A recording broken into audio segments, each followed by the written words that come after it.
And what is becoming a controversial logo of the Electoral Commission? Right behind me, you can see it.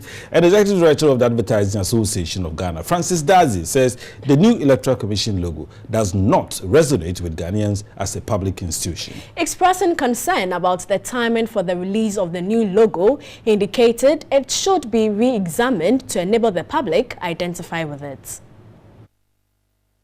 A logo is a graphic mark, emblem, or symbol commonly used by commercial enterprises, organizations, and even individuals to aid and promote instant public recognition.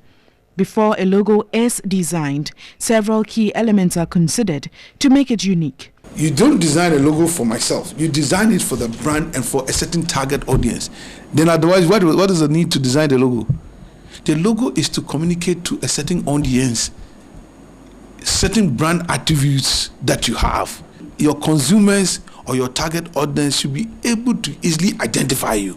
So they should be able to accept and buy into it. Following the release of a new logo by the Electoral Commission, EC, the Executive Director of the Advertising Association of Ghana, Francis Dazi, indicated the previous logo, which has been used for over 20 years, captures the core values of the EC, unlike the new one. If you look at the previous logo, it had integrity, it had transparency, it had fairness as some of the core values of the Electoral Commission. The Code of Arms has been used by many government and public institutions as ownership of the Ghanaian people.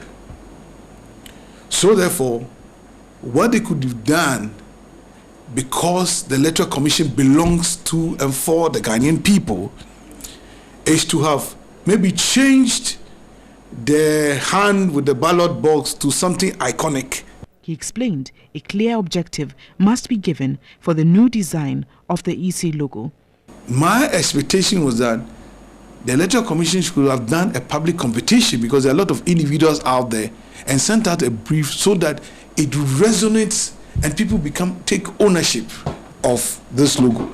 And so what we have even come out are icons and things that even reflect our culture, so it's easily identifiable.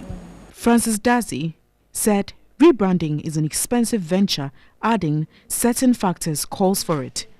This is a public institution. Because you're not a profit making, you need to be careful the kind of budgets that you're using, and then make sure that at least you spend the minimum to get the maximum exposure that you need. He cautioned in the event where the logo used looks like another which has been registered elsewhere by the original designer could bring legal issues. It could, because if whoever is using the logo out there has registered the logo with the International Property Organization across the globe or something, and using in so many other countries, as it looks like we find ourselves in as of today, then it creates a lot of legal issues.